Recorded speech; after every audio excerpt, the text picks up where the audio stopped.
Ndugu zangu waandishi wa habari, kwa majina naitwa Simoni Mafoe Mayengo, mjumbe wa kamati ya siasa ya mkoa wa Shinyanga katika chama chetu cha Mapinduzi.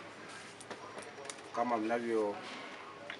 ilivyojiri mwaka huu ni mwaka wa uchaguzi, na kwa maelekezo ya mwenyekiti wetu wa chama mama yetu Dr. Samia Suluhu Hassan, Rais wa Jamhuri ya Muungano wa Tanzania, katika kikao kilichofanyika Dodoma tarehe 29 na 30, alitoa maelekezo viongozi wote wenye nyadhifa za uteuzi, kamati za siasa, kamati za utekelezaji, wilaya pamoja na mkoa wa Chama cha Mapinduzi wanatakiwa kuandika barua kupisha uteuzi kwa ajili ya wagombea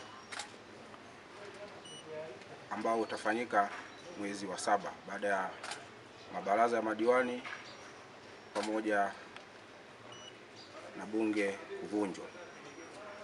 Mimi kama mjumbe wa kamati ya siasa ya mkoa wa Shinyanga leo nimewasilisha barua ya kupisha uteuzi wa wagombea wa Chama cha Mapinduzi kwa katibu wa CCM mkoa wa Shinyanga, kwani na mimi ni mtiania katika jimbo la Ushetu, ambapo mimi ndio nilizaliwa Ushetu na ninapoishi Ushetu.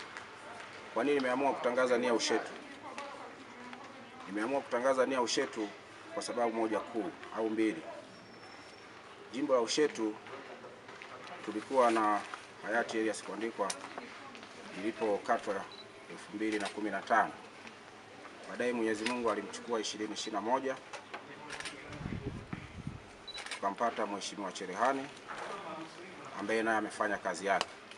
Na mwaka huu ni mwaka wa uchaguzi, na mimi kama mwana Ushetu leo natamka rasmi tarehe 4 mwezi wa 6 kwamba nimetia nia Ushetu. Tunaenda kuikomboa Ushetu. Tumeamua kwenda kuitengeneza Ushetu mpya kama tuliyokuwa nayo zamani, kwani katika miaka mitatu tumeona Ushetu haitendewi haki.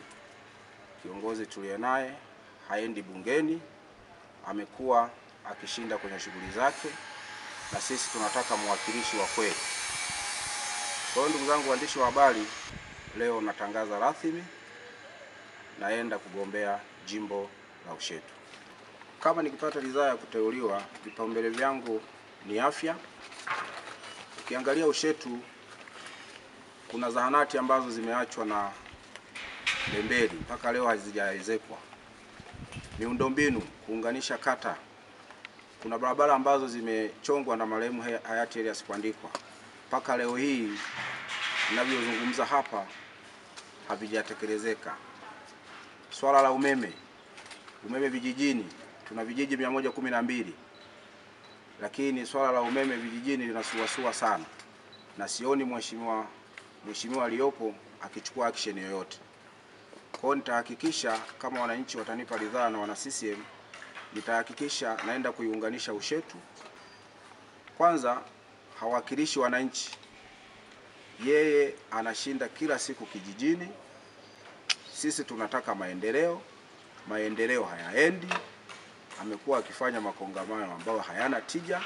Sisi tutaenda kufanya na kutenda, yaani tunachokisema kinatendeka, sio kusema halafu akitendeka. Kwenye swala la tumbaku, kwanza kwenye tumbaku kuna shida nyingi, na shida za tumbaku zinaanzia kwenye AMCOS zetu, na maana sisi wenyewe.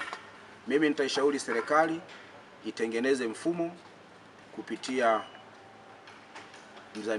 mdhamini wake kaku. Mtu yoyote ambaye atataka kujiunga kwenye ushirika atengenezewe mfumo, akiwa kwenye ushirika Y, akiacha kulipa deni ushirika Y, asije akaunda ushirika X ili kwenda kunufaika tena ushirika X. Kwa hiyo utatengenezwa mfumo, na hilo linawezekana kama mfumo ambao unatumika benki. Ukiwa unadaiwa NMB hauwezi kwenda kukopa CRDB. Hiyo itatengeneza ustahimili wa zao na kupunguza madeni ambayo yameshindikanika kulipwa kupitia ushirika. Nitaishauri serikali ifanye hivyo ili kwa mustakabali wa Tanzania na kwa wana Ushetu kwa ujumla.